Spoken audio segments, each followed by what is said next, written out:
No background in it whatsoever. Not a crafty kind of guy at all. And all of a sudden I'm down there in my shop with the roller knife cutting out pieces of hide. And, we had a felt saw that we cut each pad out at the time. Well, now we have dies and presses and things to make the job much easier. And meeting the people. That's still the beautiful thing about this show is there's something about doing business face to face with a handshake and looking someone in the eye and producing what you say you're going to do and them doing what they're going to do, and it goes a long way. We were driving to the UPS store. The guy came twice and couldn't get them all, so we had to do it in our trucks. We were filling up 2 UPS trucks a day and driving them to UPS, whatever was left over in the back of the truck. Yes. It was crazy. Yeah.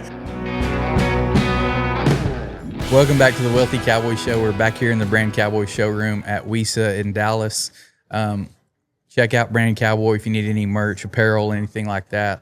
They're great to deal with, really high quality products. And of course, they make these Horn Knot Breakaway shirts that are really badass. So check them out. And today we have best ever saddle pads on, Ryan and Tammy White. I'm excited to hear their story. They're from California, so it's not something. I'm glad this kind of brought us together here, and I'm excited to hear y'all's story. Thanks for having us out. Appreciate it. Yeah. So, kind of give us your background. Kind of how'd y'all grow up? Where'd you come from? All that type of stuff. I'll let you start, Tammy. Ladies first. Well, my dad, he was a horse trainer, and so I've kind of rode horses my whole life, and then I don't know, we always roped and rode horses, and then all of a sudden we started making saddle pads. Yeah. Short story. Yeah. Yeah. So what kind of horses did you grow up with? Like rodeoing or just ranch horses or? Well, my dad, he kind of trained everything, but mostly rope horses and stuff. So we had just quarter horses, and that's about it. And then I got into the barrel racing too. So we do both.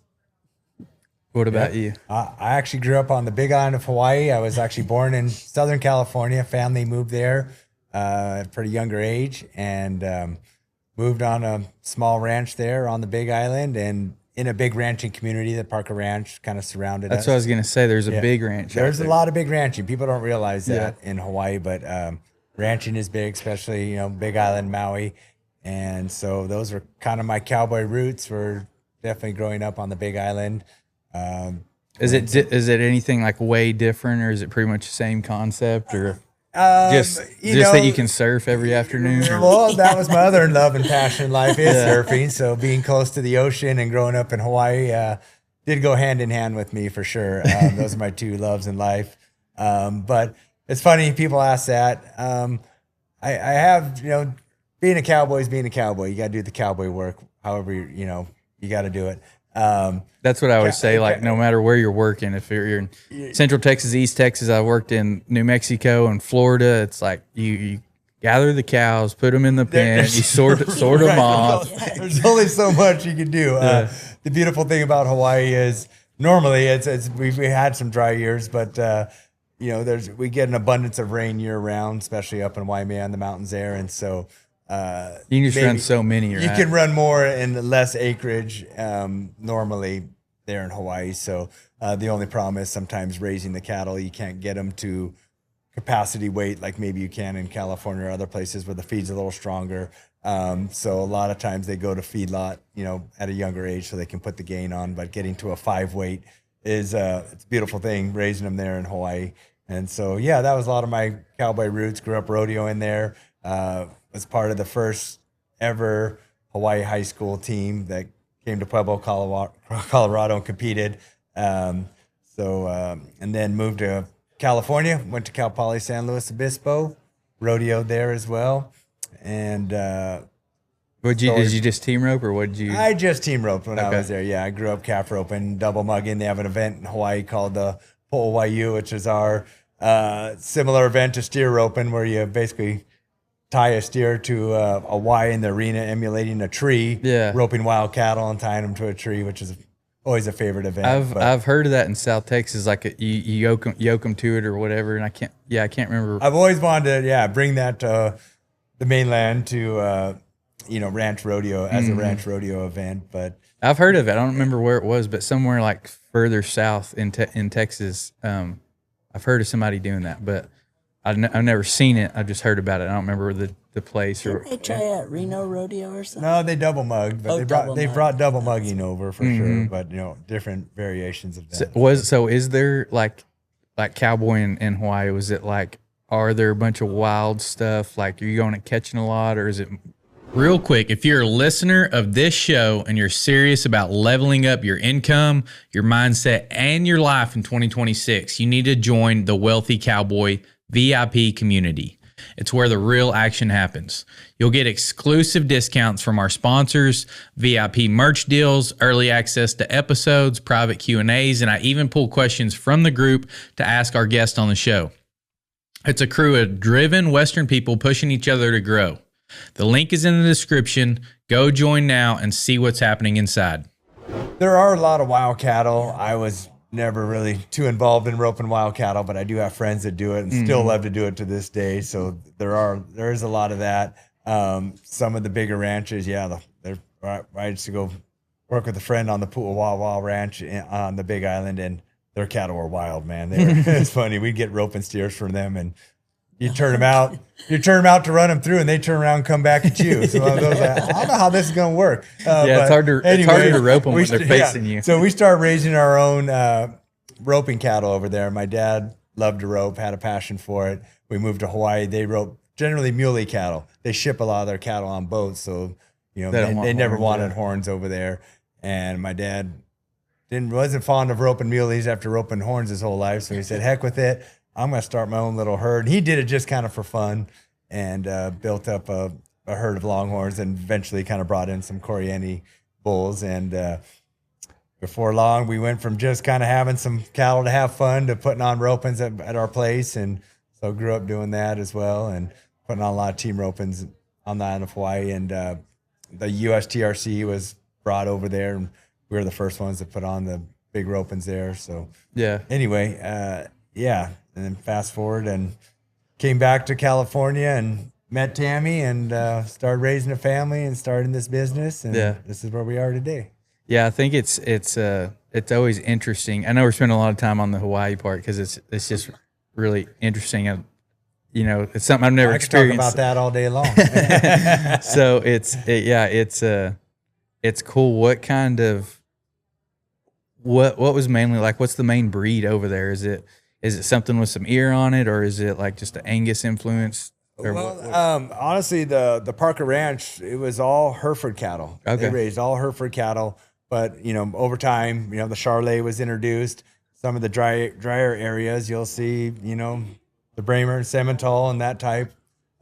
So it's a little bit of everything, but definitely most guys are doing the Black Angus and the Angus breeds, and so that's what you'd primarily see over there. And all that is a lot of that just getting shipped back here or somewhere else. So there used to be a feedlot in Hawaii.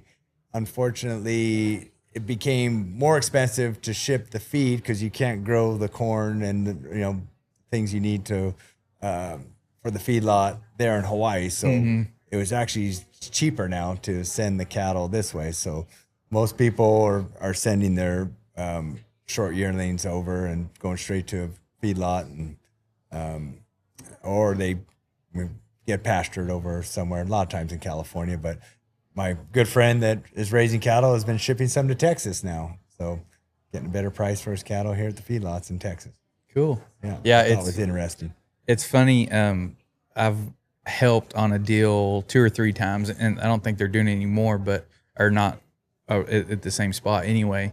But it was around Stephenville, and they'd bought an old dairy, and they would accumulate a bunch of Holstein heifers and put them to, put a whole bunch together there. I don't remember how many head it was, but they would call us, we would go, 2 of us would go horseback and help gather them. And they had a bunch of people, and we'd ship them all out. They were going, it was either India or Pakistan. And there was like 100 truckloads or something. Like we started like 3 o'clock in the morning until like 5 o'clock in the evening. Oh, geez. And just 2 truck shoots at a time, just loading them in and out.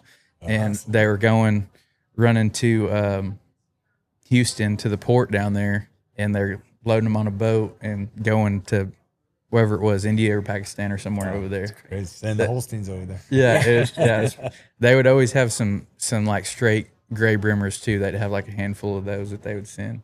But I was like, man, that's interesting. You never think of something like that. Right. Putting cattle on a boat too. Way to put cattle on a boat. Yeah, exactly. Yeah. So how did y'all meet? And then like, where did this business idea come from? Oh, I met Tammy through team roping, and we kind of hit it off. Typical team roper love story, Started roping together a little bit, and you went and asked her to rope at a rope. Yeah, went after a rope. I probably missed. Yeah, and then she felt sorry for me, maybe, or something. I can't quite remember how that went. Yeah, and then it was like, don't talk to me anymore. Yeah, if we didn't win, it was probably me missing because she doesn't miss very often or ever.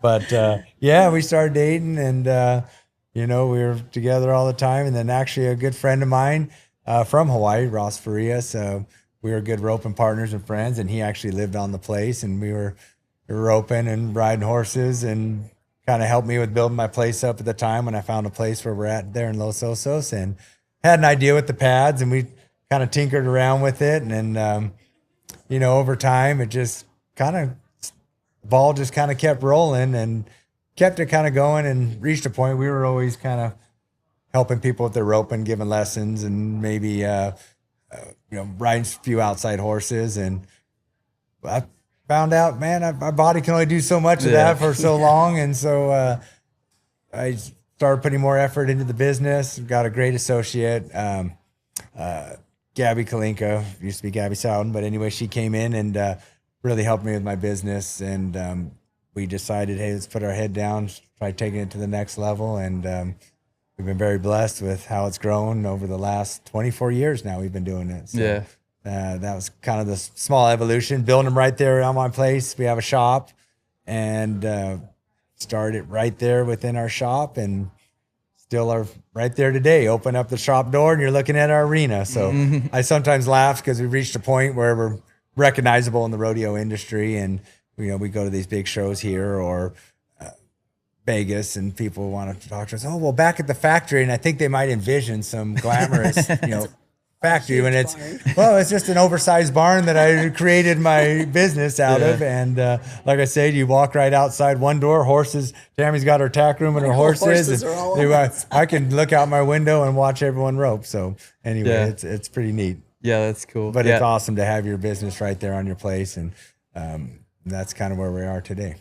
Yeah, I kind of had the same thoughts. It's like hustling and cowboying and riding horses and stuff, and it's like, this is taking a whole lot of my time, and I'm still not making any money. Well, spinning your wheels, right? Yeah. I was like, if we're starting a family, I've got to figure something else out. So it's like, you got to get into business somehow and find some way to provide more value to build a skill set or something like where you can make more money, basically. Yes. Just provide more value to the world. So how did, could y'all just not find a pad that you liked? Were you soaring horses, or what did you see in the marketplace that made you think of that? DX Trailer Sales is based out of Lubbock, Texas, and it's definitely not just a trailer dealership. If you are involved in the Western way of life, and if you're listening to this show, you probably are, they have something you need. From trailers for a day working cowboy to a full-time cattle hauler to hay trailers for a farmer or rancher to arena drags, rope and chutes, and feeders for the rodeo cowboy or cowgirl. They also deal in every kind of hay any of your animals could ever need. Literally anything you need for farming, ranching, or rodeoing, they have something for you. And it's gonna be at a super affordable price. Besides all that, everyone you deal with there is super friendly and helpful. We just got new custom flatbeds built for our pickups, and I also got probably the coolest trailer you've ever seen built. And you can stay tuned for a video we're gonna do, and it's gonna show all of that and some more of their products also. So check out DX Trailer Sales on Facebook or dxtrailers.com. I don't know. I think it was funny because we used to just cut it out. Like originally, it wasn't even, and then Ross, the guy that helped us a lot, he just had a really good artistic side too. So he'd make them cool where they look cool. Well, then we got in their vets, and then we went on from there. They're like, oh, you should do this and this and this. And then we just kept messing with it till we kind of got it where we just keep improving every day. Yeah. She's not bragging on herself enough, but Tammy has created a lot of the pads, and she works hand in hand with a lot of vets. And, you know, I always credit just good cowboys that I've been around in life too. You know, a lot of old timers that have saddle fit theories, or, you know, they're ones that got the experience, and have the horses that have been under saddle for so long. And so, like her dad, I mean, she mentioned earlier, I mean, her dad's dad, that's all he did was rope and or ride horses. And her dad, I mean, they rode, I mean, so they just got to, you know, he has a wealth of knowledge, or just picking brains. But, you know, we originally started pads that were decorative. That was kind of our idea, was to customize them. At the time, everything was kind of cowhide. The hair on hide look was very popular. So we started getting hides, cutting them out, putting them on pads, and doing people's initials or brands. And then some events, people we knew that were putting on events saw those. Thought those would be great to give away. We can get them embroidered. And so it was funny. I'm finding someone that can embroider, and I'm driving to town with these pieces of hide. Say, hey, can you embroider this on there? Like, what are you kidding me? Like, I guess I can do that, you know. And I'm there gluing them on when I get home. I kind of did every part of the process. And but like Tammy said, as the business grew, and we honestly didn't, you know, don't believe in any gimmicks or anything, as far as, like, you know, sometimes if some kind of corrective pad or anything like that. We didn't really have any problems fitting our horses. So a good wool pad with a nice Casazia blanket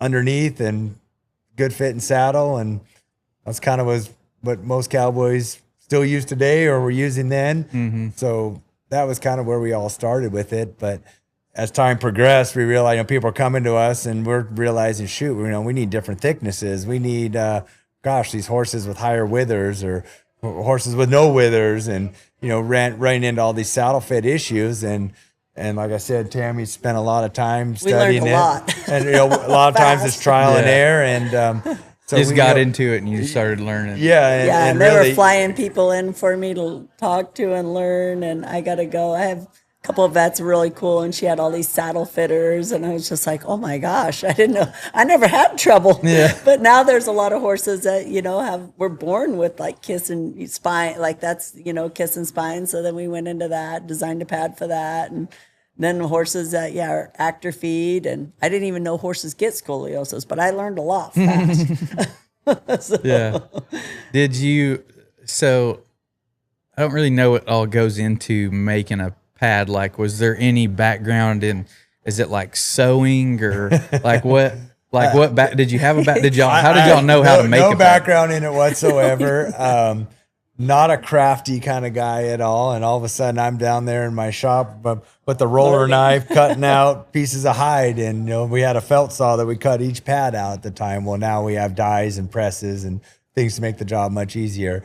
But no, just learn that on the fly as well. Kind of just looked at another and pad. The closest thing is upholstery, I guess. You know, a lot of the products and things we use are similar to the upholstery industry. So kind of learned from them. And I actually kind of met a guy on a trail ride one time deal. And he said, yeah, I can help you find machinery and kind of how to build stuff. And he helped me a little bit. And then, but yeah, a lot of it just trial and error, and like building these. I mean, she designed several pads. She comes up with ideas, and how do we build this? I don't know. And she gets in the lab with our main guy Felix there at the shop, and they whip it up. And it's kind of a joke around our place. She comes walking in, and she'll start yelling, Felix! And he's like, oh no, Heffa. She knows that's going to be like, we got to build something today. We got to try something new. Yeah, exactly. But, you know, we're, like she says, we feel like we've learned a lot and come up with some great solutions, but you keep learning. I think if you think you know it all, that's a problem. I don't know anything we don't in life, know. so. We learn every day. And so people and think, it's kind of cool. Yeah. People that think they got it figured out, I can tell you, they don't. There's solutions and there's things, and, you know, and being horse people ourselves, that we pride ourselves on trying to fit a horse. And somebody that has a problem, and we build them a pad and they take it home, it's like, you know, he's still getting sore, or this is happening. Send it back. Let's get it right. Or, you know, if they're able to bring the horse, and, you know, then we can really learn. Yeah. And then we've learned, and that, hey, we figured something, you know, that was the one, you know, and it makes us feel good that we've actually helped a horse and rider, you know, with the issue they may have been having. So anyway, but what was what did the first pad look like? Was it just was it a felt We were pad? just talking about yeah, it. the We first just- actually said it was a square. It was a square. piece of felt, but it had really cool wear leather. and honestly, we won't even say this, but maybe we found a few pads. And we're like, oh, we should tear the wear leathers off and put some other ones on. Like, okay, well, we can't market that, But anyway, yeah, it was a basic cut. I mean, similar saddle pad with a wither hole, and I think what our uniqueness to it is.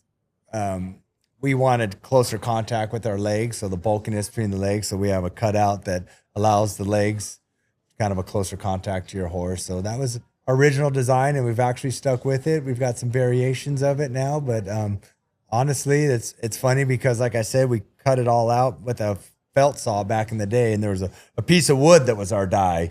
And we would put this piece of wood on 4 pieces of felt and trace around it. And of course, we drew on I had to stare at that piece of wood for a long time, for a lot of hours. So it's all decorated, and it's sitting up in my office. It's like there's the original one. And then like I said, we created dies, and we cut everything out with presses and dies now and everything. But that's where it originated. What year was that when y'all started that? 2002. That's when we started. Was there a lot of different pad brands? Not like now. I feel like like everybody's trying to have the same look, but not. I think we were the original kind of with the custom for sure. But there's definitely other companies. I got to be careful. I don't like to talk about competition or anything, which I don't. I don't like to bad talk. There's anyone. enough horses out there. There's enough horses. We don't have no pads will competition. and but I think a lot of the companies, that maybe the rope companies and other companies that had other products, obviously started adding pads into their line if they didn't have them already. So, I think we were. I'm gonna take credit for being the first customized pad, as far as customizing it with somebody's initials or doing the brand. Doing an event. Pads were given away for events and stuff before that, but still, I think we kind of made the customization thing cool, and I think we were the first ones to do that, and that was. I'll take claim to that. Yeah. I don't think we invented the saddle pad. And I tell people we didn't really reinvent it with like gimmicks and stuff, but over time we did have to develop a lot of things. Yeah, I was just thinking like like early 2000s and stuff when I was roping a lot, like junior high school, junior rodeos and stuff. I mean, I was roping calves, and we just used a Todd Sloan and felt pad and a Navajo blanket. pad. If you want to know that I looked over, that was the Todd Sloan and a Navajo blanket. It was like, well, there's the formula right there. So, I mean, there's really not a lot of difference. I'm sure there was other stuff then, but that's all I knew. Yes. And then when I started kind of day working and stuff more, I found like the combo pad that had the blanket on top of the the felt or whatever underneath, and I was like, oh, this is easy. You don't have to keep up with 2 pieces. That's where we got the one single pad. Yeah, and then so I started using that, and now we play with it a lot. Like you said, it's different saddles and horses and keeping them clean and all that stuff. It's always I think definitely that's the biggest change in the market, is either for the simplicity of it and everything, but having that one pad. And honestly, I think you do get a better fit more times than not with just one pad rather than 2 pieces. Like you say, you got and a saddle, so now you got 3 moving pieces, trying to stay in one place. So it is nice just having the one pad, whether it's a fleece line bottom or the blanket tops, the combination with the blanket top. We have so many options, but they're all there for you.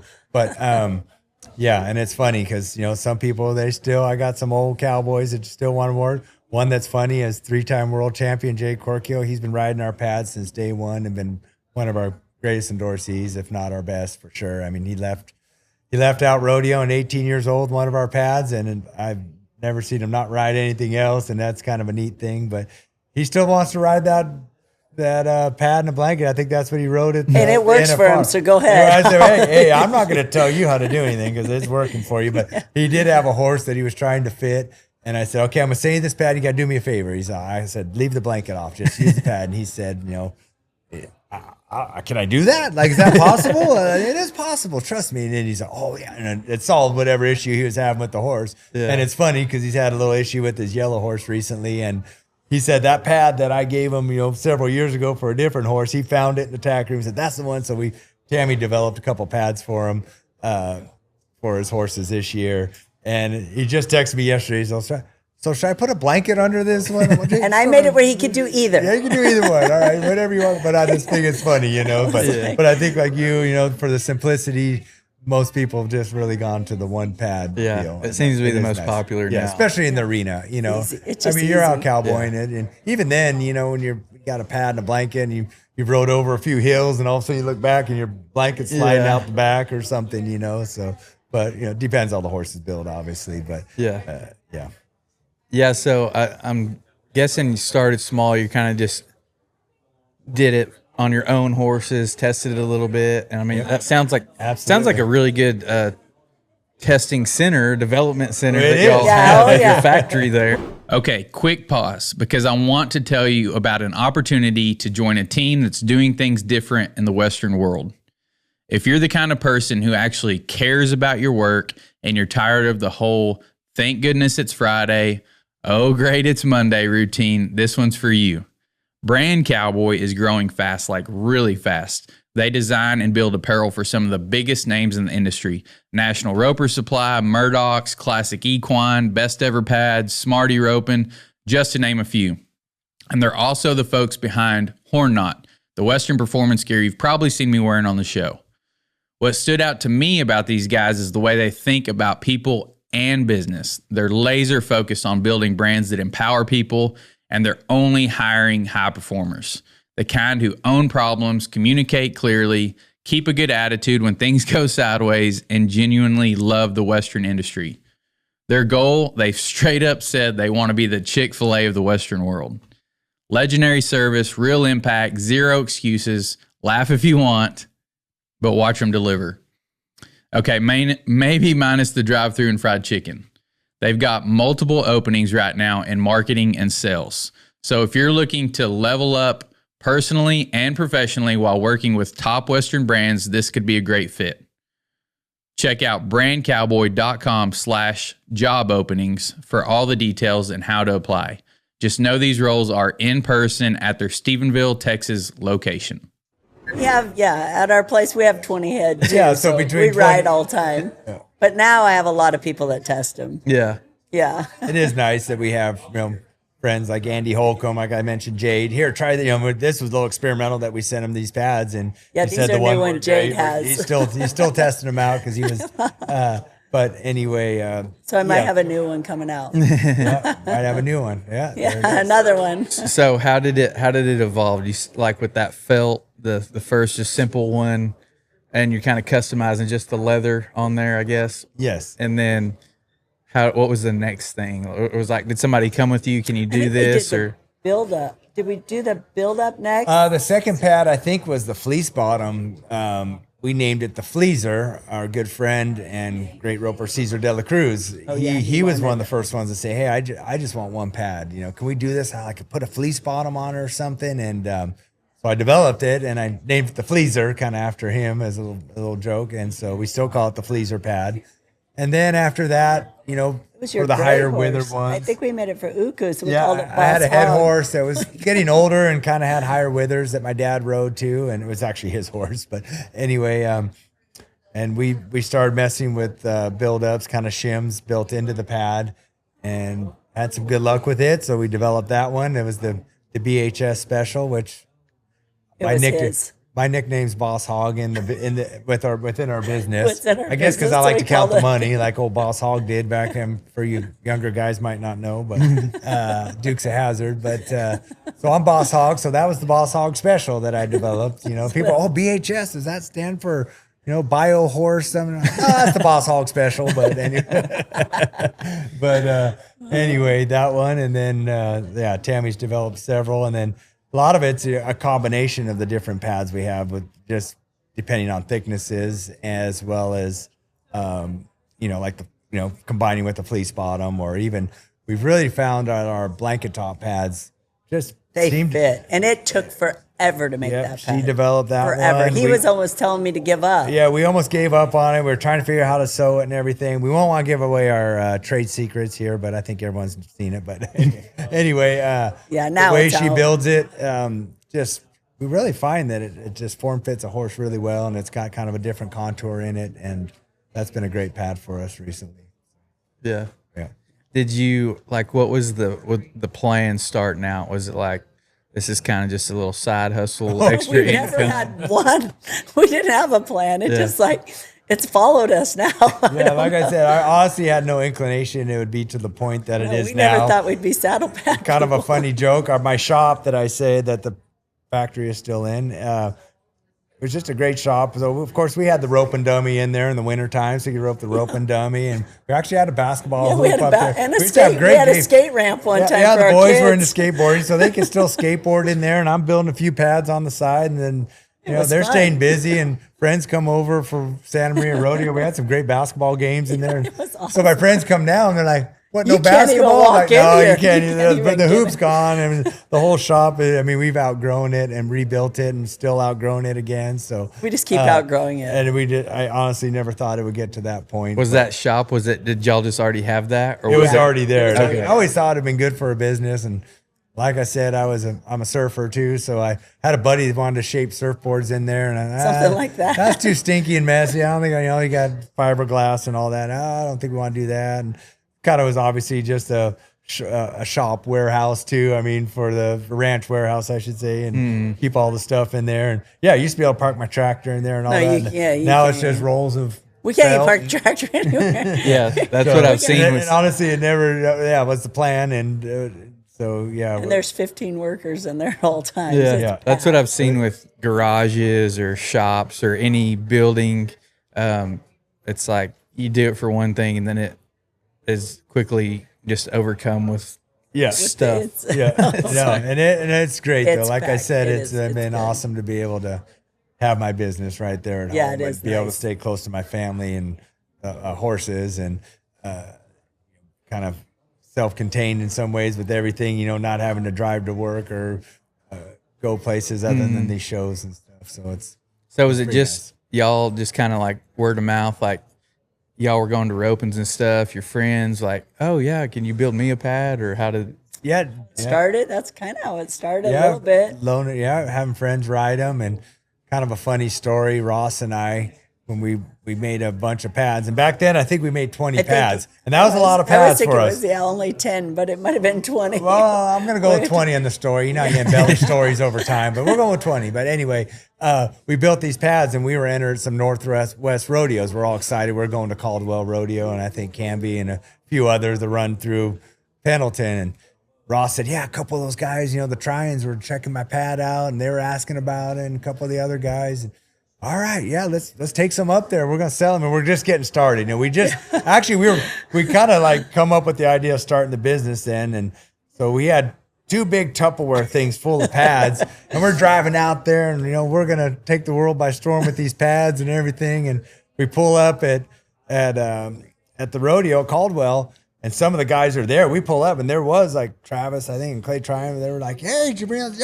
Yeah, we got the pads. We jumped out. Well, one of the Tupperware deals flew out on the way there, so that cut our profits in half right then. So we went from selling 20 to 10, and so and of course they were probably getting them at half price or free, just so because they would ride them. But anyway, it kind of started definitely grassroots, and people ask me a lot of times about our marketing strategy, and honestly.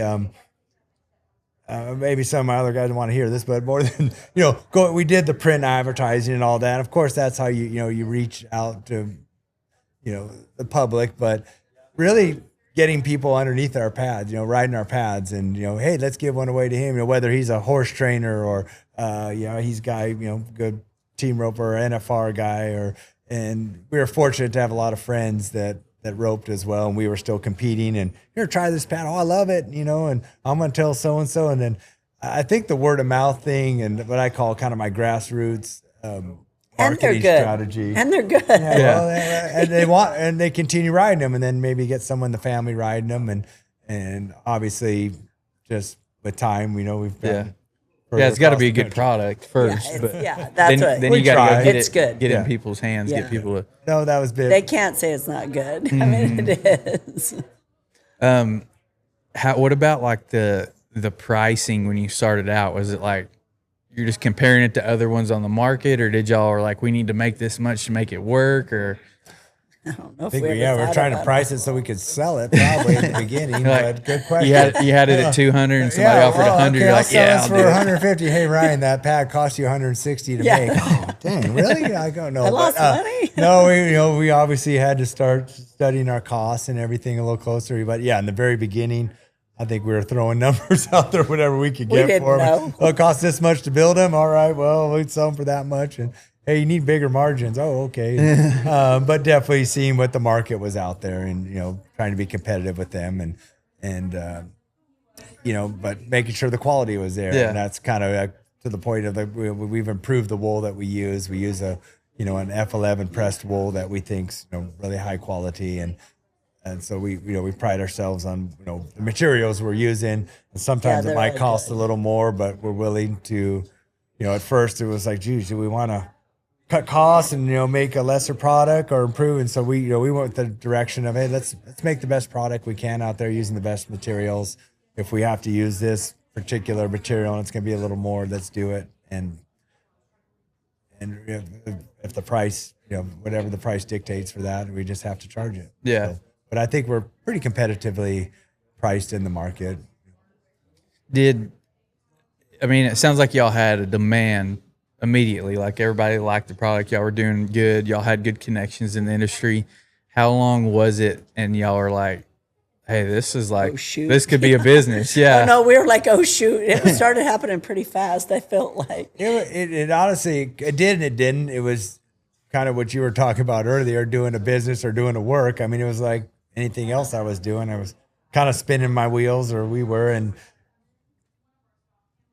trying to make money. But you could see that, wow, the sales are increasing, but why aren't we making money? Kind of a thing. And definitely got some good business consulting. Like I mentioned Gabby earlier, she still runs the business, is phenomenal, and her and I went and got some help, and we maybe always didn't get along. We still butt heads a little bit, but that's why I think the business has been successful, because putting our heads down and she's finally there. getting on the same page, and her definitely being there. But that we made the decision probably about 2008 to like, okay, what can we do with this? Like we're kind of to a point. Do I just keep doing this, but maybe we're not making money. We're just breaking even every year or whatever it is. And definitely changed the direction of the business. Like I said, at one point I was taking the order, building the pad, put it in the box, sending it out. And it was like, okay, well, you don't need to do that. Someone else can. No one else can do that. I'm the one that can build a pad. No, you're not. It's not rocket science. Like, okay, so anyway, like Tammy mentioned, now we have several employees, and we can focus. She can focus on the pad design. I can focus on sales, and Gabby takes care of everything else. But no, Gabby, it runs because of Gabby too. But we do have a lot of pieces in place now. Someone that can handle the marketing, obviously, someone that's building the pad. So that's really enabled us to do the things to help. And Gabby build the is business. our boss too. Yeah, she's our boss. Yeah, whatever she says, you do. Yeah, we do. We're like, okay, Gabby. Yeah. I see that a lot with people, is like have a hard time letting go, delegating. And I hear it all the time from like higher level people. It's like, you got to work on your business, not just in your business. Yes. And Yeah. so many people get stuck because they're scared of letting it go, and so it doesn't grow like it could. Who was y'all's first hire? Like, what was the first thing? If you're a business owner processing more than $20,000 a month in credit and debit cards, this is for you. Most processors slowly raise your effective rate over time. They add junk fees, they bury margin and line items you don't understand, and they hope you never actually read your statement. Not because you're careless, but because you're busy running a real business. We're a merchant services company. We work with serious operators, feed stores, ag retailers, contractors, equipment dealers, businesses doing real volume. Every single week I review merchant statements, and here's what I can tell you. If you're running $20,000, $50,000, $100,000 a month or more, even a 0.5% reduction could mean thousands of dollars back in your pocket this year. So here's what I'm offering. I will personally review your merchant statement. 15 minutes, no pitch, no pressure. If we can save you money or clean up your structure, I'll show you exactly how. If you're already in a great position, I'll tell you that too.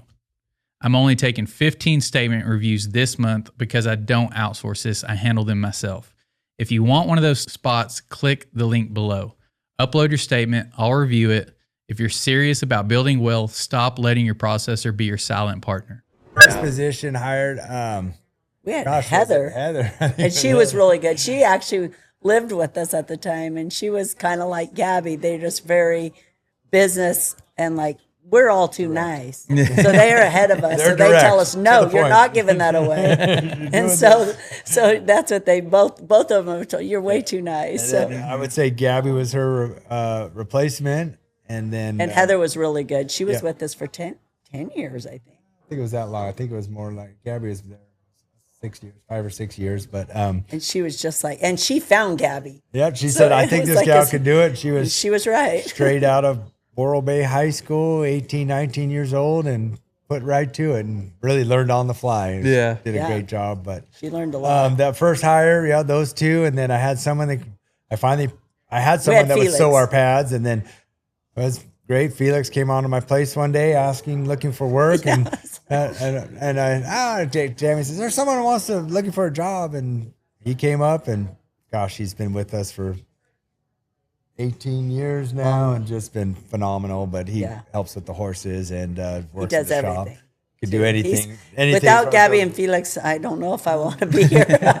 and yeah, and then just trying to fill the holes. Well, we need someone. We need more help in production. We need more. We need someone in the office and shipping, and just started kind of what you were saying. Finally, letting go and delegating some of those things. We've It's like, had- okay, I guess like I said, I can get someone to cut out the pad. Okay, we got now we need someone to help. Whether it's putting on shipping labels. Yes, Gabby, you don't need to put on shipping label. We can get someone else to do that. We got better things to do. So anyway, it's just finding those, those roadblocks in the business that we needed help with. And honestly, we're going to have to do something. And Christmas is December is our biggest month. And honestly, we were just talking, we probably going to have to do 2 shifts at some point because it gets so busy in December and we do a big chunk of our business then. So. We were driving to the UPS store. The guy came twice and couldn't get them all, so we had to do it in our trucks. We were filling up 2 UPS trucks a day and driving them to UPS for whatever was left over in the Yeah. back of the truck. Yeah, It was crazy. Yeah, he would say, "I got more." He's all, "I don't have room. I'm gone." I was like, "Oh, well." He saw all this right." is my second trip and I can't fit it, so we would just follow him up in our trucks and fill. Dang. It was crazy. anyway. It's like, oh my god. Never thought it'd be like that. Yeah. honestly. Yeah. That's crazy. Yeah, it's funny where life will take you. Yes. And yeah, I never thought I'd be doing this. So yeah, it's funny. Yeah. Where, It's great. so I guess it's like it just started growing, and y'all are like, we need somebody to help us. We need this piece of equipment. We need to build a Definitely system kept for adding this. equipment. Yes. Well, definitely. we have a couple other things that we do out. We send them off like lasering and stuff. And he said, well, "Why don't you just buy a machine?" I'm, oh my god, then you gotta have someone hire it, and then That's they'll end up being another hire, huge but- again. And like they're like, I'm like, oh god, I don't know. Well, that like I mentioned earlier, I sourced out my embroidery. I take a bunch of pieces. So I went from taking 2 pieces to this lady. Now I'm bringing a whole. I got hair all over my shop because I'm bringing her big stacks of it. Why don't And you now get we your own have 6 embroidery machine? machines. All right, well let's get One. Let's get Now one we have embroidery 6. machine. Now we're up to 6 embroidery machines. Now we need and- more. Oh, They we run need. all Let's day. buy a sewing machine. Then it's 3 sewing machines. But you got to 5. have them, and that's kind of what it takes to run the business. Now you need someone behind them all. So Yeah. anyway, that's basically Yeah. how it grew. Was it what was it like? What accelerated it first? Did y'all get a website and kind of go nationwide, or Oh, was that's it another deal. regionally? I'll or- never forget when I got like my first 10,000. Gabby goes, "Okay, you don't spell good enough. I'm running it." And then now we have someone else running it. And now there's like 4 of us that kind of try to. Yeah. We can't even keep up with it. Yeah, the social media has been a huge Crazy. thing. I would say there was a point where, advertising and a lot of the big magazines and everything prior to the big social media boom. And that got the ball rolling. And then we definitely jumped on the whole social media bandwagon fast. And we saw a huge increase in following. And we had to take decide, the direction to take a business. And we built a website that was very interactive to where you can develop your own pad, see it, change colors, do whatever. And I think between that and the social media is when the business really took off. And I think we did a good job. Maybe we're ahead or at least on top of it when all that was happening. And it's really helped us. It's helped a lot of our retail stores as well, because it's interactive with them. They can order through the website.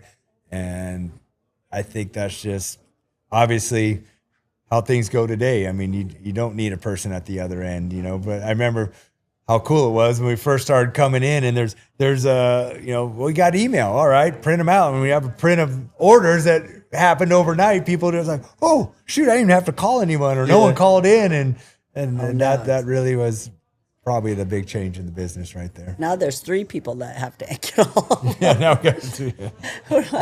We do have some good, though. We have a couple people that's been with us for a long time too, and they're awesome. Yeah, we're fortunate with the help that we have, for sure. Yeah, we have really good help too, and our social media girls are good. And we have one that's been with us for a long time, Malia, and she travels a lot at the rodeos, and she does it, and she does a great job. Mm-hmm. How do y'all come up with a new product that, I mean, I'm sure you have people reaching out, I have this, I have that, I want this, I want that. How do y'all decide if it's like worth developing or going that route? Or do y'all have stuff like that happen? I mean, I think too, we pretty much can do anything. Like if someone has a great, like you call me, man, I got this horse, I want to do this and that. And I'm like, oh, I'll do it. And then like, if I keep hearing somebody else has the same problem, I'm like, oh, maybe I should look into this, and hey, did it work for you? Like, hey, let's do this, and then I think that, like the kissing spine deal, that was kind of, I feel like it was way back when, and we didn't know, and I even built pads not knowing that helped. But then when it kind of got diagnosed, and then I'm like, well, I'm going to even buy a horse myself that has it, and I want to see this. And now I've done it, and it's really cool to watch the horse. I mean, he was ringing his tail, and now he don't at all. And I'm like, wow, this is cool, And so I do that, and now I sell. And I haven't even advertised it probably as much as I should, but I do make one, and it's worked great. But I like seeing where you can actually see it. So when you get the results you're looking for and get good feedback and decide, oh, this is something we should, so then push forward with and advertise. That's why we make 500 different types of pads. I'm like, everybody just keeps calling, but I'm like, oh, if this works, let's do it. Oh, this worked, let's do it. What are some things that y'all do? Like you said, now, I mean, it seems like there's a bunch of pads out there now, a bunch of different companies.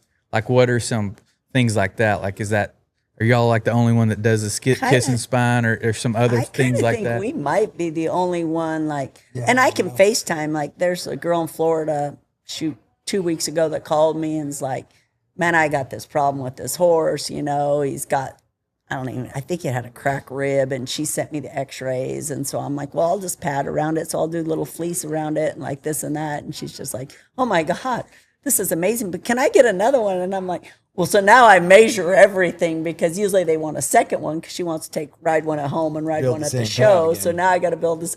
So I'm a little more smarter that way, But at first you're just doing it, and they're like, do it again. And you're like, I don't remember how I did that one. Well, I'm looking at this stuff and I know, but now I'm getting a little more. This horse got caught in a fence, had a bit of a cave out, and I put fleece, but I have to measure both sides. So now I'm like, okay, well, I'm going to do this because you're going to want another one now. We learn like that. I try to be aware of what's around us in the industry as far as other pads go, but we're pretty focused, driven on what we do, what we think works. And, you do see trends or ideas out there, but I think we kind of do it on everything we've developed. We're custom. I think we're unique that way, that I think, like I said, we're able to test it. And rather than saying, oh, here's a new trend, we should try to, copy this, or, we kind of stick in the things that we've tested and believe in. And I think the horse is going to tell us. Yeah. The horse is going to make the pad right. The customization really sets y'all apart. Yeah. Well, I don't think and we ride them, so we know if it's going to work. And so I think that's where I don't really even think of another saddle pad. They don't bother. There's enough horses out there for everybody, but like I think the horse is going to tell me what it likes, and I'm going to build that. And I'm honest with someone. If someone says, "Oh, I've been using this pad and it works really good for me," and I think that's a great pad, I'm like, ooh. Great. Well, no, go for it. I mean, if it's working for you, great. I don't want to sell you something that unless you believe in what we're doing, or if it. And I have people calling me and like, well, I really like this pad and it's a good fit. I just want to ride your brand. And I'm like, man, if it's good, I wouldn't change it. I can build it, but I wouldn't change it. Y'all are terrible salespeople. Yeah, maybe that way, but I'm honest. I don't care. Usually when they, I believe in trying to keep the customer forever, and we never want to lose a customer, and we want to do whatever we can to keep them happy. Like I said, if they're having trouble fitting something, and we want to help them out and make sure we get it right. And I think that's why, a lot of the pros enjoy working with us. Like I mentioned earlier with Jade, he was having a little trouble fitting, and then of course all the guys out there got unique horses and things they want to have, and we want them to perform at their highest level and their horse perform at the highest level. So let's get it right, and so. But then that's what I like doing. Yeah. I want to make sure it's good. Like, let's do it. All right. Give us a challenge. Yeah.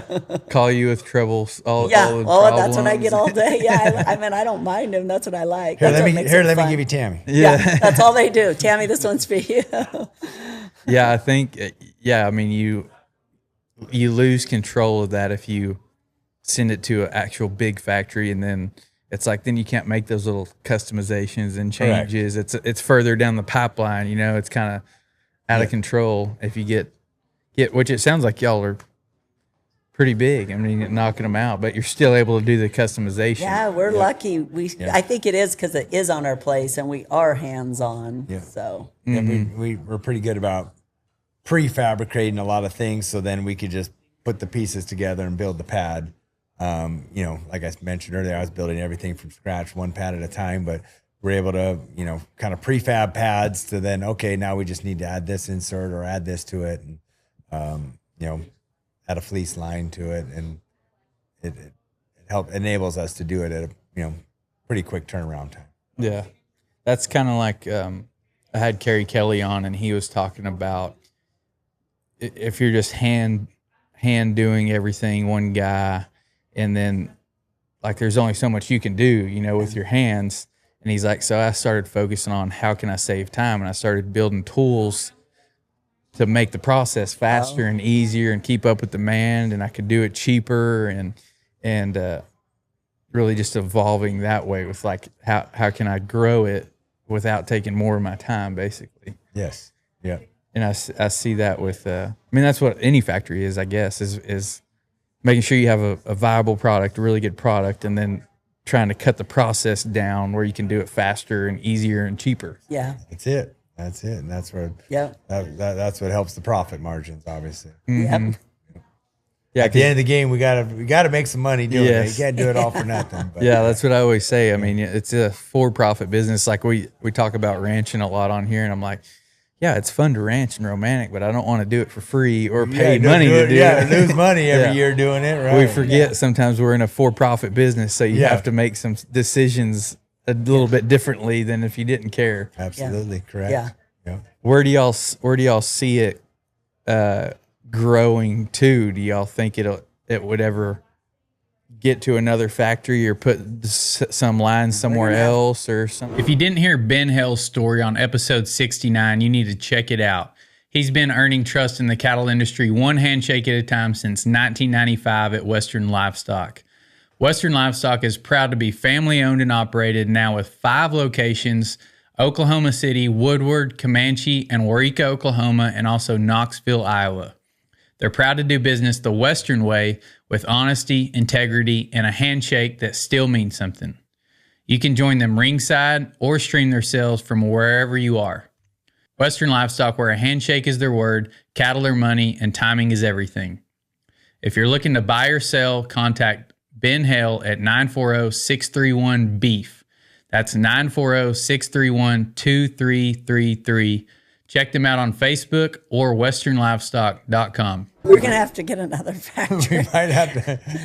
The problem is we have a big barn and we keep expanding it underneath it, Then but they're that's trying where to the take all horses my are. So horses are. we're gonna Tammy's gonna need less horses so we can keep building the shop out farther. But yeah, I mean that's a possibility of moving or having a secondary factory, or that is a possibility if we continue to grow, and that's the trend we're on. I mean, our growth hasn't slowed down, so that's awesome. Thank you to all our customers out there. We appreciate all of you.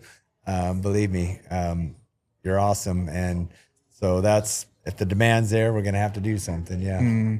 Maybe Texas, you never know. Might Yeah. be Yeah. Texas. Yeah, it reminds me. I can't remember if I saw that on a movie or something, but just the factory at y'all's house type deal is like somebody called in, and it was like not even a real business. It was like they had a phone number and somebody called in to place an order or something. And they're like, yeah, let me go put it in at the factory or something like that. And it's like just at their house or Yeah, something. they're right there. Believe me, like I said, that's how it was, in the beginning. Yeah, I think, I was still landline back then, pretty sure, taking it, Let me get so-and-so plugged in sales. Yeah. But we do joke about that. We Exactly. do. We're like, because Ryan's all, y'all go to my factory, and I'm all, I wonder if they know it's my barn. Yeah, right? Yeah. Let me transfer you over here. Yeah. Yeah. What and then obviously our here, so like we talked about this with Sean, was like the difference in selling one at a time to now getting into stores and wholesaling and stuff like that. Like how and when did that come about? I mean, early on, I was fortunate. I went to Denver market. I was able, through my friend Scott Thomas, meet his dad, Bob Thomas, and he was phenomenal to me. Took me in, allowed me to show with him at the Weisa Mart in Denver. When that was basically the only way you could really reach out to retailers there. I mean, this is kind of before the internet really got rolling and people were shopping online so much. When was that? I would say that was 2005, 6, right around there. And anyway, he was awesome. Took me under his wing and kind of showed me a lot of the stores that, I need AIM to be in. And it was funny. A lot of them, I remember that's my guy in Kansas. I need to, there's my guy. And I would talk to him and new business. I couldn't get a lot of traction. And, by year 6 or 7, visiting with them and, oh yeah, I've been hearing about your pads. I think, I want to order some. So definitely doing these shows for many years has been big for, and meeting the people. That's still the beautiful thing about this show is there's something about doing business face to face with a handshake and looking someone in the eye and producing what you say you're going to do and them doing what they're going to do, and goes a long way. Not to say you can't do things through email and calls, but sometimes it's a little less personal, but business gets done that way too nowadays. I mean, that's just the way the world is. But I do appreciate, being able to deal with the retailers in a face-to-face, basis like you do here. But y'all saw that from the start, I guess, is like, we need to get these in some stores instead of just selling them through I guess over the phone back then. Yeah, back then it was just word of mouth and phone and advertising and putting them out there and doing cold calls and stuff. But definitely once it started getting in stores, and that's what got the ball rolling, because you're meeting people from all over the country. I mean, someone's taking them back to the East Coast.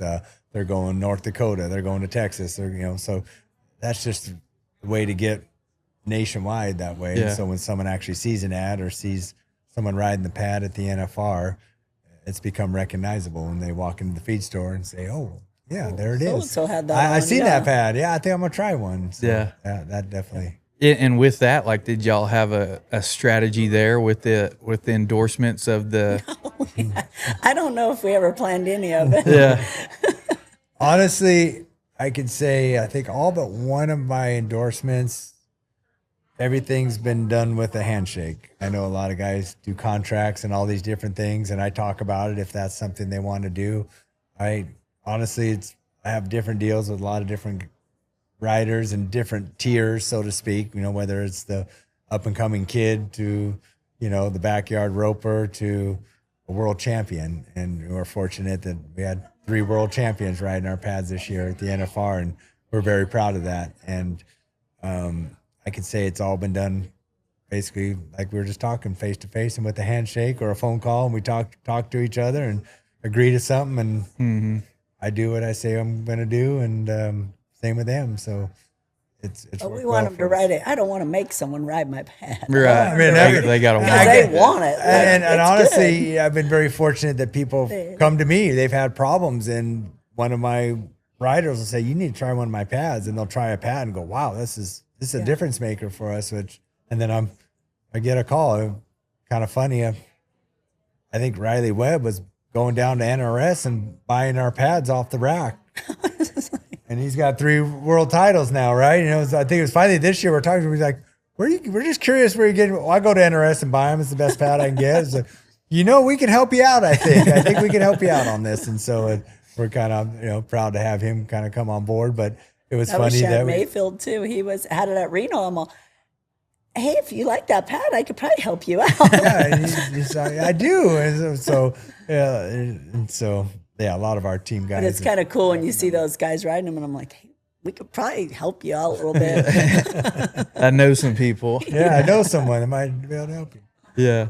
Yeah. Yeah, that's. I think that's getting it out there in the right hands and marketing. I mean, it's obviously it speaks for itself, especially if they're doing it anyway. Yeah, on their own. Yeah, I'm like, exactly. wow. Our social media girl's good. She goes, hey, did you see so and so? Yeah, she's out there spying on them. It's She's good. all- Yeah, riding. Should I talk to him? I was like, I guess. I don't know. Yeah, I've been fortunate. We're the official pad of the BFI roping, and so obviously we give our pads away at the roping, and some of the guys will win them at the BFI, and then the ride minor 'em. boys for existing, and then they started riding them, and from the pads they won, and they loved them. Hey, oh yeah, I've known them for a long time, and so it was kind of neat that they kind of found them that way by winning one too. Yeah.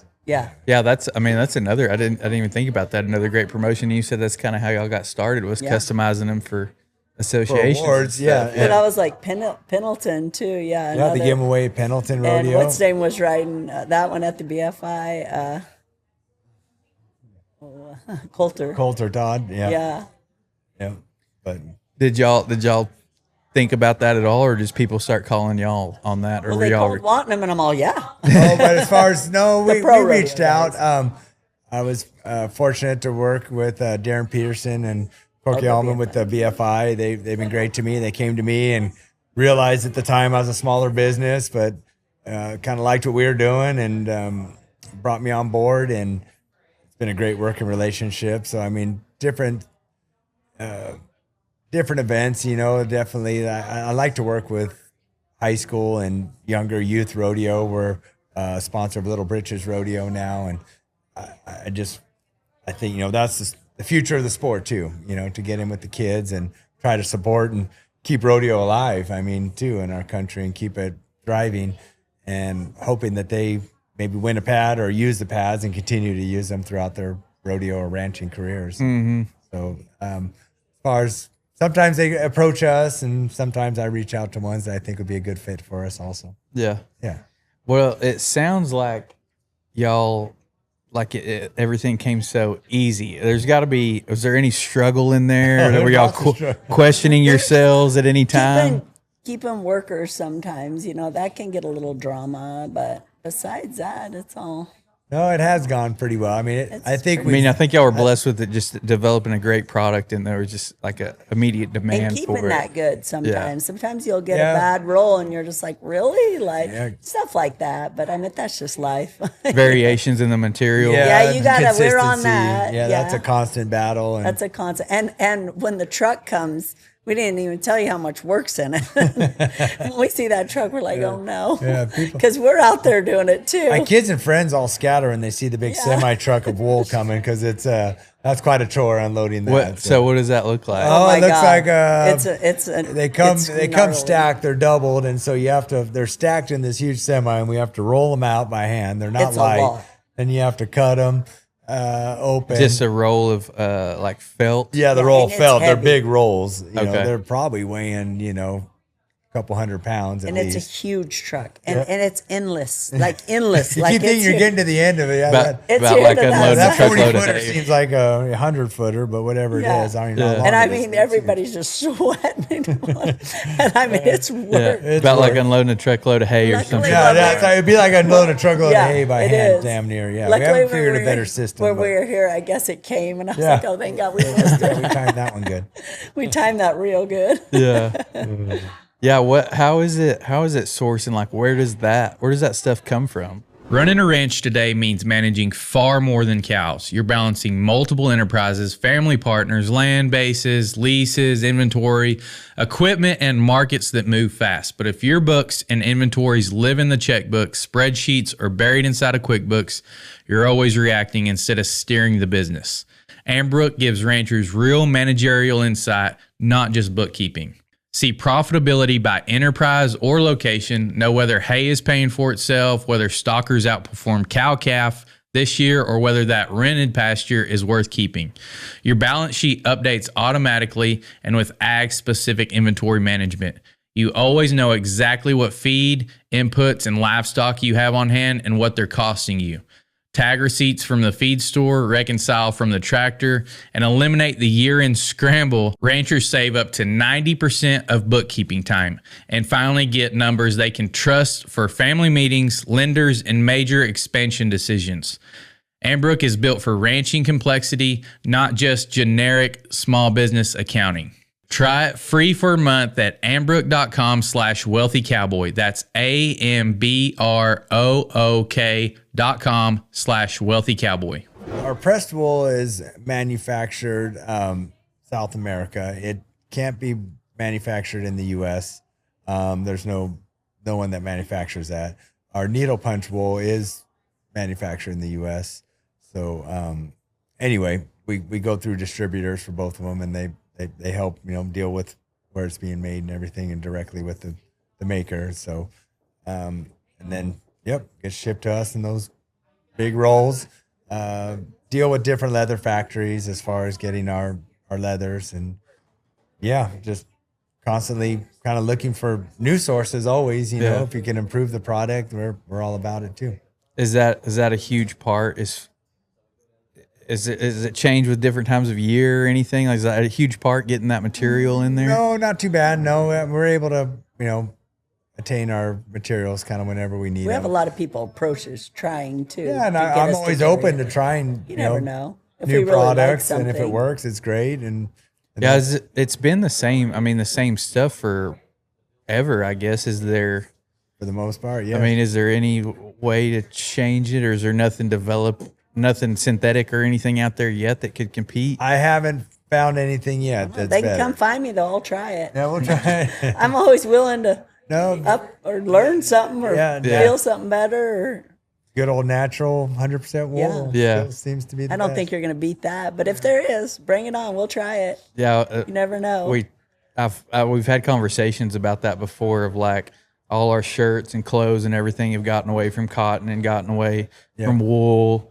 On jackets and socks and everything, and it's that industry is somewhat struggling, I guess.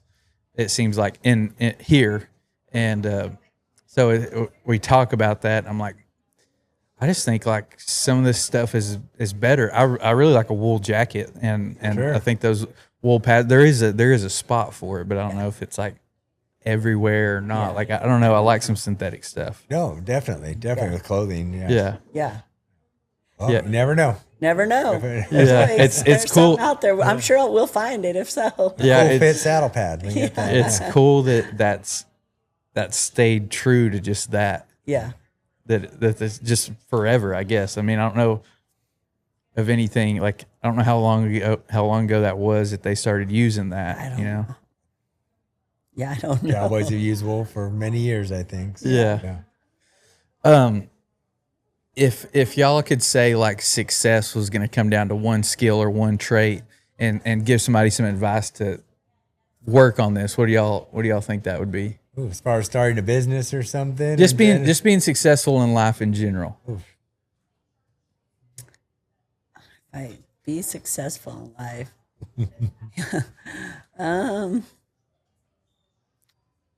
No, I would say It's always a I trick think question. you got to really believe in. I was just gonna say You that. really got to believe in what you're doing. Yeah. Because I think if you believe in it, no one's gonna. Like I know that our stuff's good. Like I know it is. You know, and it's only gonna get better, and I'm only gonna learn more. I think that's the only thing is really loving what you do and believing in it. Yeah, I mean, you hear that all the time, right? Oh, you got to believe, you got to believe. But I mean, But you really got to believe it. but that's the truth. I mean, But for real. whether you're gonna It's start real. a business, if you're gonna heel a steer, what I love to do, take off on a big wave. I mean, you got to believe you're gonna do it and succeed at what you're doing. And never doubt. And but it's hard. I mean, there's always doubts gonna creep in, you know. But you know, believing in it and sticking to it. I mean, that's common cliche, I guess, in life, but it's a lot of truth to it. And you know, having that cowboy try. Yeah. I mean, you know, if you gotta put your head down and grind it out sometimes when things aren't going great. And no matter I what think it you is. need to love it too. Like I mean, I love horses so much. So anything to make them comfortable, I was all about. I think if you love it too, that it makes it easier too, and it makes you want to do it. Like, Yeah, and it'll help you through the bad times, through the struggles. Like, yeah, through the drama sometimes, you know. And I hate drama, but you're gonna get it.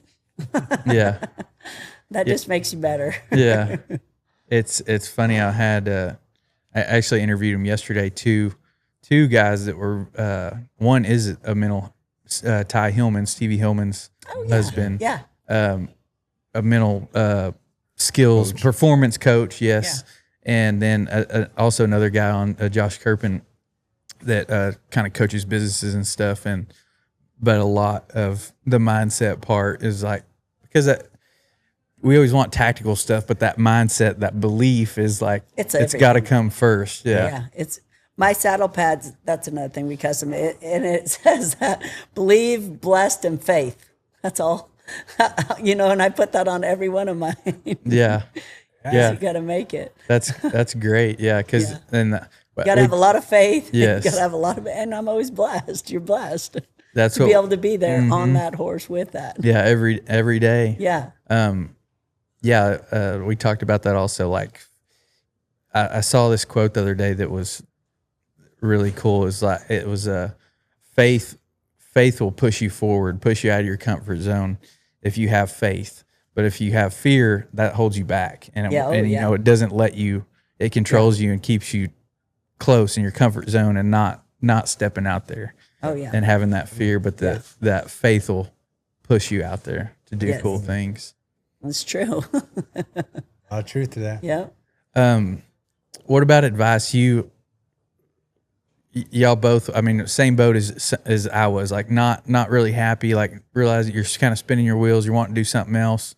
I would think that it's when you step out on something new, you're unsure, you know, is it going to work or not? What's it going to turn into?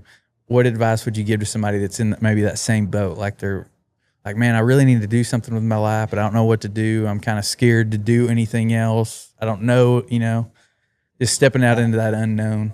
Kind of another cliche. You only live once, kind of a thing too. You know, why not take that chance? What's the worst thing that's going to happen? You know, I think, you know. Well, my son just called me right now, and he's living over here at Ropin, and he's living at Cody Snow's, and he's on, Mom, the rain's coming. I might go to Arizona. I'm all, why wouldn't you? You're single, you're young, you rope. Get out of here. Yeah. Go rope. Like you only live once. Do it. Once, go do it. Yeah. Nothing. I Take mean, a chance. Yeah. That's the worst thing. You could fail, but you can just get right back up and do it again. Yeah. Nothing's going to stop you. Yeah. You know? That's what kind of started pushing me out at first, was like, not even in business and stuff, but like a long time ago, was like, well, even if it doesn't work, it'll be a cool story to tell later. Yeah, right. That's what what like makes the you. pads You maybe learn. too. Yeah. Yeah, I you got learn laughed at a every little day. bit along the way. Like, really, you gonna make saddle pads? And you know, well, here we are today. Yeah. Hey, that thing worked. That's when everybody goes, hey, that thing really That deal worked. worked, Huh? right. That deal worked. And they did make fun of him, and they're like, hey, that deal really did get big, huh? Yeah. You're like, yeah. How was that belief starting out? Like, that's another thing, is like a lot of people think you're crazy. It's like, oh, you're gonna do that? Like, Make saddle pads. yeah. And like, you know, I think most people are gonna, you know, you're gonna catch some flack from somewhere. It's like, Oh, yeah. that's not gonna work. Y'all are crazy. Yeah. Like, how did y'all deal with that in that belief of? Well, it's like anything, and maybe people don't believe in what you're doing, and sometimes that can be fuel, motivation for, Go prove them wrong. go prove them wrong a little bit. I mean, honestly, like I said, that wasn't like our goal in life, or, hey, we really want to make saddle pads. Just kind of fell into like, oh, that's an idea, and it fell into place, and we started rolling with it. But then, yeah, maybe the doubters or whatever a little bit. That's motivation, like anything, or it is whatever it is you're into, whether it's roping or whatever. And Kind of got maybe you got that people- hard head. Yeah, you got to be a little hard headed, right? And that cowboy try. I think in life you got to be a little bit Yeah. ornery Yeah. if you're going to be anybody. Definitely. Yeah, I know, like Charlie Munger, he always talks about inverting. Like, instead of talking about success, it's like, what does failure look like? And just don't do those things. And I heard somebody say that, like one of the, like a motivational type person. And he's like, instead of like believing that I'm right, why don't you just go prove me wrong? Yeah. Like, go do those things thinking like, this guy's stupid. I'm going to go try that and it's not going to work. Yeah. And then, like, of course, if you go try it, it's going to work. Yeah. Right. Yeah. Yeah, it's a funny journey, life, and then especially if you take the entrepreneur route and take all the chances, and Yeah. it at least makes for good stories anyway. Yeah, that's right. That's what builds us. Yeah, builds character. That's how we learn. What about I always wrap up with this question: your favorite place to eat? Oh. Here or in general? I thought In you were gonna general. say. Charlie Buchanan. I don't remember where it was, but somewhere in California, he told me of a restaurant in California. I'd have to go back and really? listen to it. But yeah, of all places, he had. He lives outside of Stephenville, and he told me a place like in Brazil and California. That's funny. That's what I was going to say was mine is Texas Day Brazil. I think that's a family favorite for us. We Yeah. love Texas Day Brazil. Yeah, That's pretty good Do y'all have that out there? Or you just get it when you No, It's so our we, Vegas deal. yeah, we go to Vegas, and a lot of times we go to it here. We didn't make it this trip, but every year in Vegas, it's a tradition. We go there. I first ate at the one in Denver. We're going to the show out there. A friend of mine turned me on to it. If it was going to be like a chain deal, we'd never be mad about an Outback. Oh, yeah, I love Outbacks. Wouldn't be too. mad about an Outback just for like a chain deal. Home favorite? Any home favorites? I like Dutch's. We better say Dorans, too. We love Dorans. Oh yeah, we love Dorans too. Chris Dorn. Yeah, my anyway. buddy owns it. Yeah. It's good. Yeah, we have the Brazilian. The first time I went to Texas Day Brazil, and I think at that time I was on a carnivore diet, like only meat, which I eat. I was like, this is That's the heaven. place to be. Yeah, you're like, this is where I want to be. Every kind of meat you can I don't know. They imagine. have good little bread things. Yeah. Now in Waco, which is not far from where we live, they opened it's Caso do Brazil or something. Casa do Brazil. Oh. And it's the same concept, and a Brazilian steakhouse deal where it's all you can eat.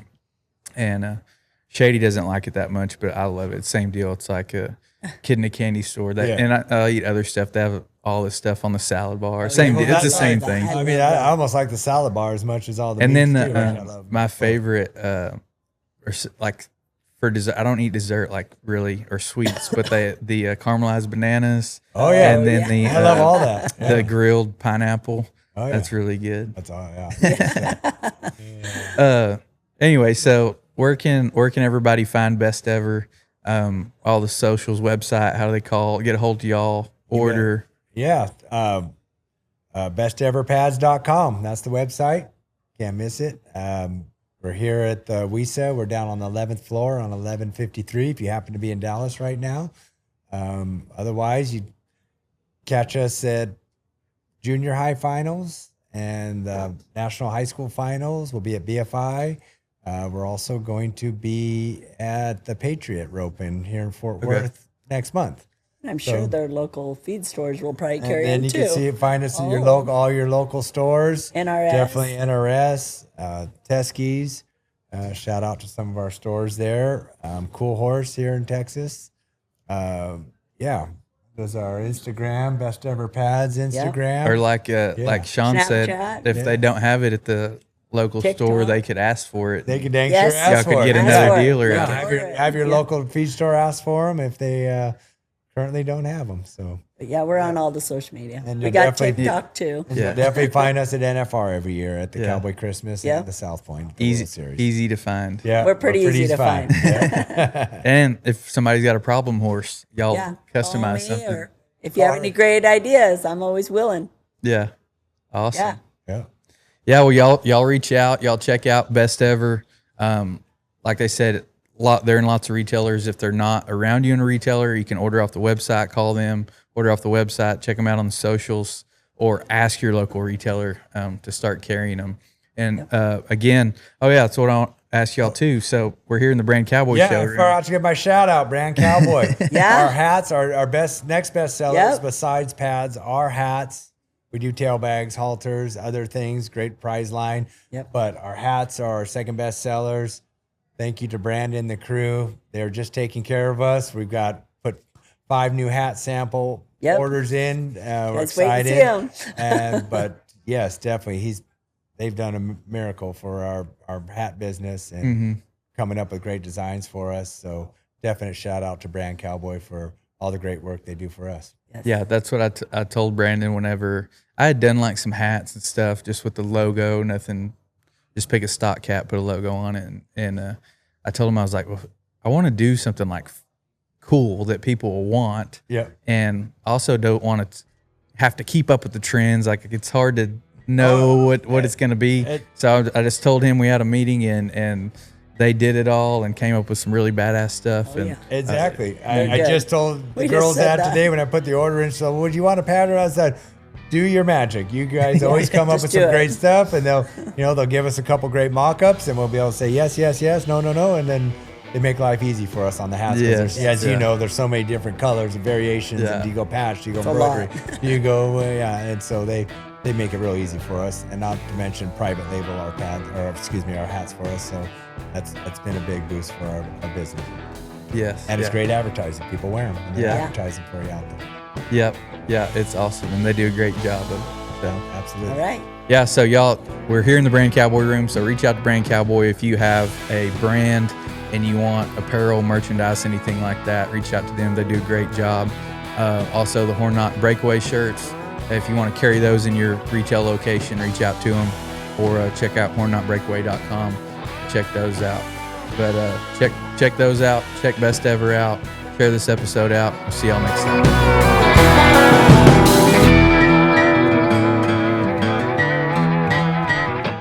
Real quick, if you're a listener of this show and you're serious about leveling up your income, your mindset, and your life in 2026, you need to join the Wealthy Cowboy VIP community. It's where the real action happens. You'll get exclusive discounts from our sponsors, VIP merch deals, early access to episodes, private Q&As, and I even pull questions from the group to ask our guests on the show. It's a crew of driven Western people pushing each other to grow. The link is in the description. Go join now and see what's happening inside.